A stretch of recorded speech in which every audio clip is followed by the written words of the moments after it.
अपनी मर्जी से, तो फिर क्यों आई मेरी जिंदगी में? क्यों मुझे बदला? क्यों बनाया मुझे ऐसा? क्यों दिखाई मुझे वो खुशियां, वो प्यार, ताकि आज तुम मुझसे कह सको कि वो सब झूठ था और सच ये है कि आज तुम किसी और की बनना चाहती हो?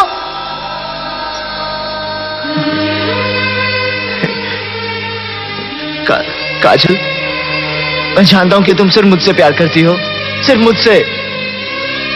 मैं तुम्हारे बगैर जिंदा नहीं रह सकता। Don't touch me।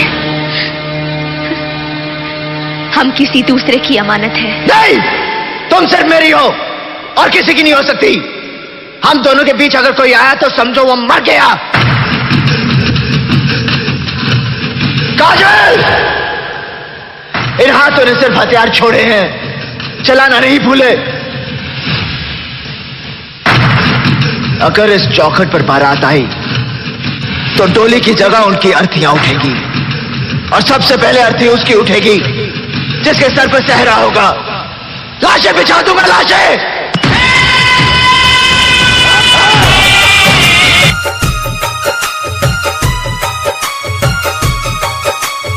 Music by Sawan सुहाना।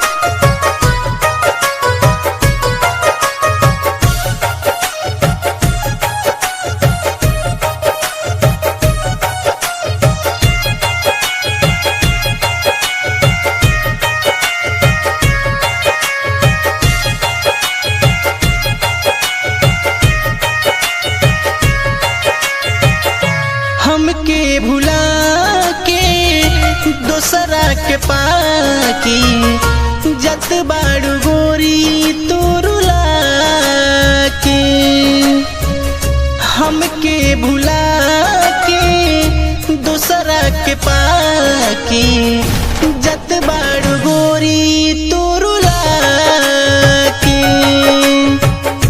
दिलवा के तोड़ी जाता रु छोड़ी, दिलवा के तोड़ी जाता रु छोड़ी। तू ही बतावा कैसे जियब हो, तू ही बतावा कैसे जियब। जीत रिकॉर्डिंग स्टूडियो सिवान।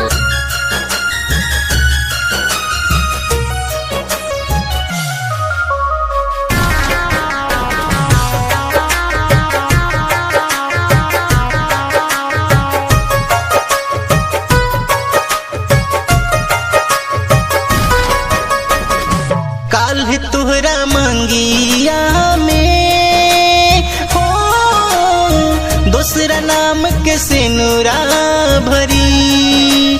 हाँ,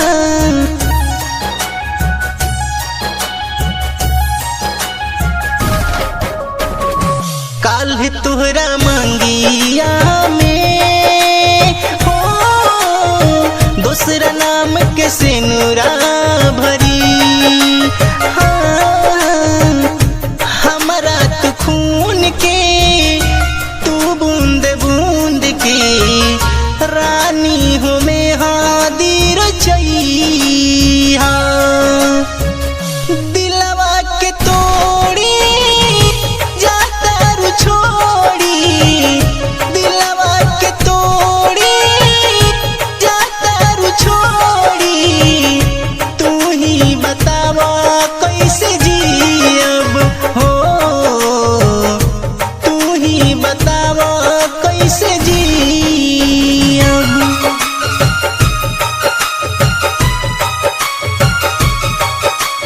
music by Sawan Suhana.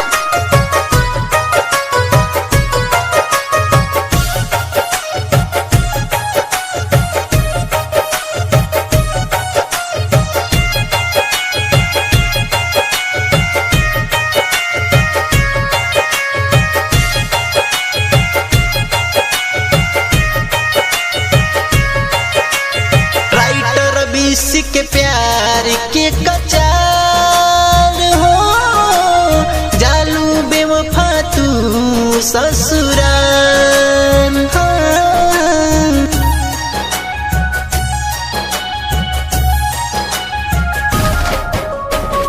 Writer बीस के प्यार के कचार हो जालू बेवफा तू ससुराल। सुधीर दीवाना प्यार न करी अनिला हो जाला जुदाई। दिलवा के तोड़ी जाता रु छोड़ी, दिलवा के तोड़ी जाता रु छोड़ी। तू ही बतावा कैसे जियब हो, तू ही बतावा कैसे जियब। हमके भुला के दोसरा के पाकी जत बाड़ू गोरी तू